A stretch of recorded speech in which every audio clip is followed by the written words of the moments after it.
This is a bit of a different video. I know everybody loves quizzes and computers, so I compiled a mostly multiple choice quiz where you can test your knowledge about computers and see if you're the computer master that you think you are. The way this quiz works is the questions are mostly multiple choice, and the questions get progressively harder as you move forward. For each question you get right, you get a certain amount of points, and the harder the question, the more points you get. After each question, I'll spout a fun fact related to that question because we all like a good fun fact.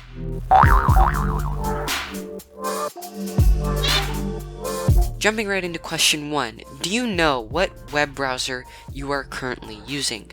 Yes, no, I forgot it at home, or I'm checking right now. If the answer is yes, give yourself 1 point, you've earned it. If it isn't yes, I'm sorry, you've failed the quiz. The fun fact, did you know that the newest Microsoft Edge is based on Chromium, a project started by Google, and the project on which the Chrome browser is also based off of? Question number 2. What is the most popular operating system? Windows, macOS, Linux, or FreeBSD? The answer is Windows, of course. If you got that right, give yourself 1 point. The fun fact, did you know that every 3 out of 4 desktops or laptops use Windows as its OS? Question number 3. What does CPU stand for? Complex Processing Unit, Core Processing Unit, Central Processing Unit, or Computing Processor Unit? The answer is Central Processing Unit, of course. If you got that right, give yourself 1 point. Fun fact, did you know that the first microprocessor, the Intel 4004, used less than 60 times the amount of power as an average modern desktop CPU? Assuming the average power consumption of an average modern desktop CPU is about 65 watts. Question number 4. How do you back up your data?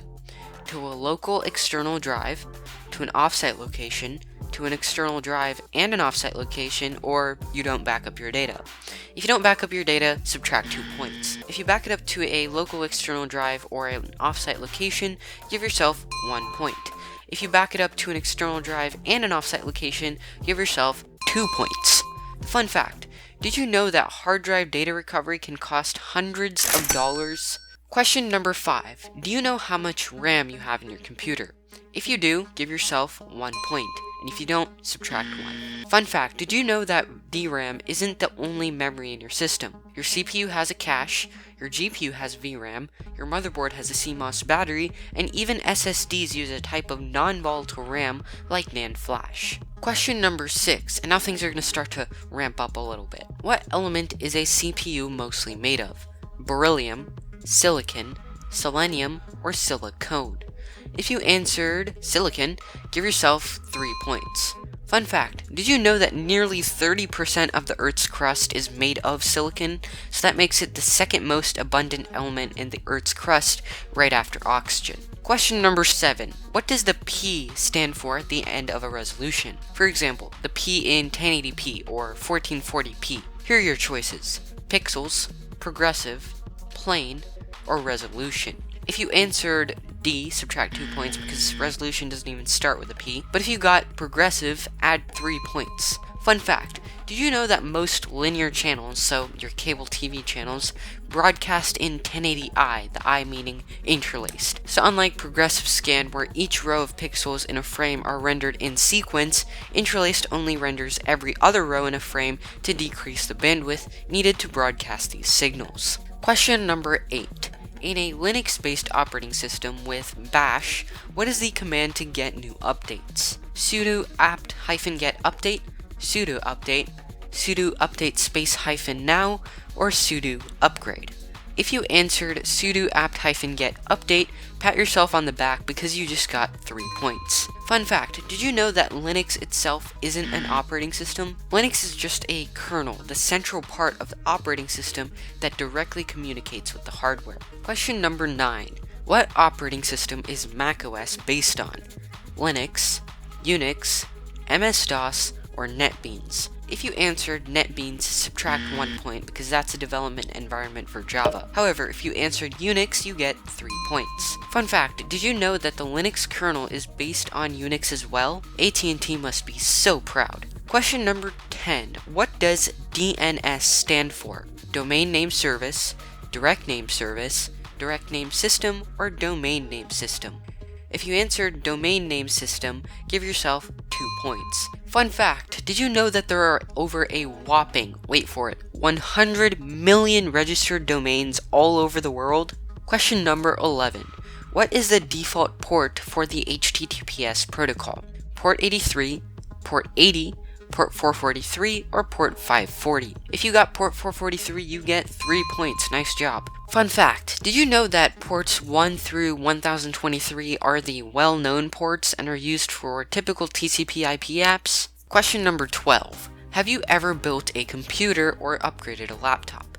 If you've done one of those, give yourself 4 points. Fun fact, did you know that the first computer is said to have been a loom that Joseph Jacquard made to automatically weave fabric designs? Lucky question 13. Have you overclocked your CPU? If you have, give yourself 2 points for every 100 MHz you've pushed it from the base clock. Or if you overclocked it with the stock cooler your CPU came with, give yourself 3 points for every 100 MHz. Fun fact, did you know that early CPU overclocking involved soldering components and moving jumpers instead of making software changes in a BIOS? We have it easy today, folks. Question number 14 is a doozy. What is the second number in a DDR4 RAM module's timing, and what does it indicate? The cache latency, how many cycles it takes to respond to a data request. The cache latency, how many cycles it takes to access the row and column in which the piece of data is in. The TRCD, how many cycles it takes to access the row and column in which the piece of data is in. Or the TRCD, how many cycles it takes to respond to a data request. If you got C, you get 6 points. Nice job. Fun fact, did you know a slower clocked RAM module can still be faster than a higher clocked one because it has tighter timings? So a module running at 3000 MHz with a cache latency of 15 will overall be faster than a RAM module running at 3600 MHz with a cache latency of 24, for example. You can calculate this latency in nanoseconds using this formula. Question number 15. Have you ever edited the Windows registry? If you have, give yourself 4 points for every registry value you've added or changed. Fun fact, in the Windows registry you can do so many things, from disabling data collection to decreasing startup delay. Question number 16. How many unique IP addresses does IPv6 allow? A. 240 septillion, B. 340 undecillion, C. 340 septillion, or D. 240 undecillion.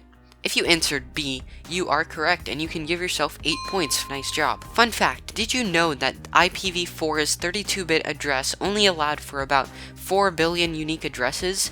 Obviously not enough for all the devices in the world, which is why IPv6 was needed to prevent the depletion of IPv4 addresses. Question number 17 is another doozy. What types of servers do you get forwarded to in sequence when you type in a domain name, for example, youtube.com? Hint, this has to do with DNS.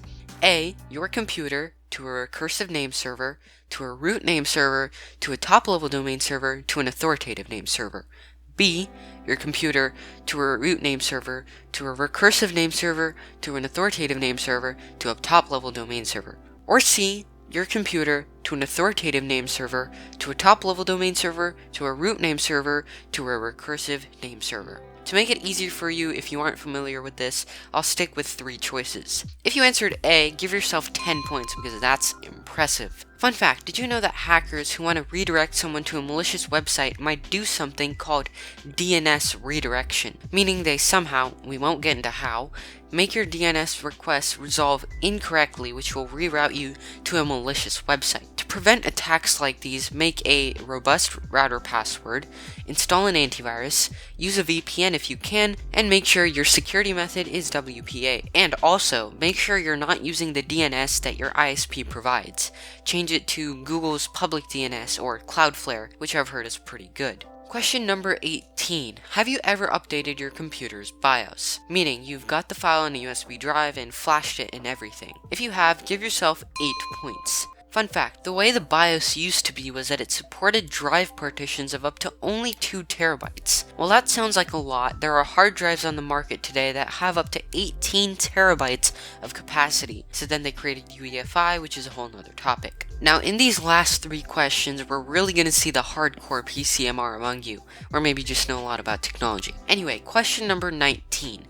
In AMD's new Zen 3 CPUs, how many cores does one CCD have, and how many megabytes of L3 cache is in one CCD? If this was a question they asked in college, they would probably make you write an entire essay on this with 3 examples and proof. Anyway, here are your choices. A. 8 cores with 16 megabytes of L3 cache. B. 6 cores with 16 megabytes of L3 cache. 8 cores with 32 megabytes of L3 cache. Or D. 6 cores with 32 megabytes of L3 cache.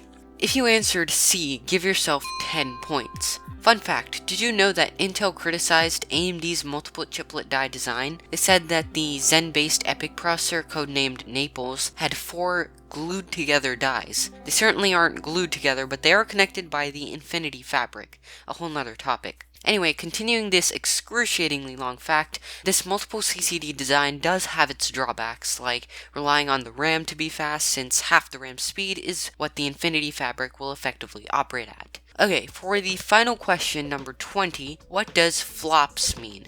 Not what it stands for, but what it actually indicates. A. The time it takes for a processor to be ready with a certain calculation involving fractions and whole numbers with the finite space it has. B. How quickly a processor can compute something involving fractions and whole numbers with this finite space it has. C. How fast a processor can give instructions in one cycle. Or D. How fast a processor can return a result after finishing a calculation involving fractions and whole numbers with the finite space it has. That is a mouthful. If you got B, you just earned yourself 10 points. And for the final fun fact, did you know that the Intel 80486 introduced in 1989 had a single precision performance, otherwise known as FP32 performance, of 0.12 flops? For reference, an AMD Ryzen 5 3600 introduced in 2019 has an FP32 performance of over 1,209 gigaflops. Oh, and for the final question, have you made it this far in the video? Obviously you have, so give yourself 1 point for completion. Alright, so add up your points and let's see how you did. First off, if you got a score of 10 points or less, you are a computer noob. You likely don't care about actively learning about computers. Next up, if you are in the 11 to 55 points range, you are a computer novice if you're at the lower end of this range, and about average if you're at the middle or high end of this range. If you are in the 56 to 81 points range, I would say you're definitely above average on your computer knowledge. If you are in the 82 to 97 points range, you are extremely adept at using and understanding computers, and you probably have a related job if you're old enough. And finally, if you've got a score of 98 or above, you are a computer genius. You know the ins and outs of computers, and you're so good that people are starting to wonder if they should pay you for all the computer help and tips you've given them. Anyway, I know this was a super meticulously crafted quiz, but if you feel like sharing what you got, why not put it in the comments section down below, along with what you think you should have gotten, so I can see how accurate my quiz really was. If you thought that this quiz absolutely sucked, you can hit that dislike button, but if you enjoyed it, why not hit that like button to let the algorithm know, and consider subscribing for more tech content like this. But other than that, I will see you in the next video.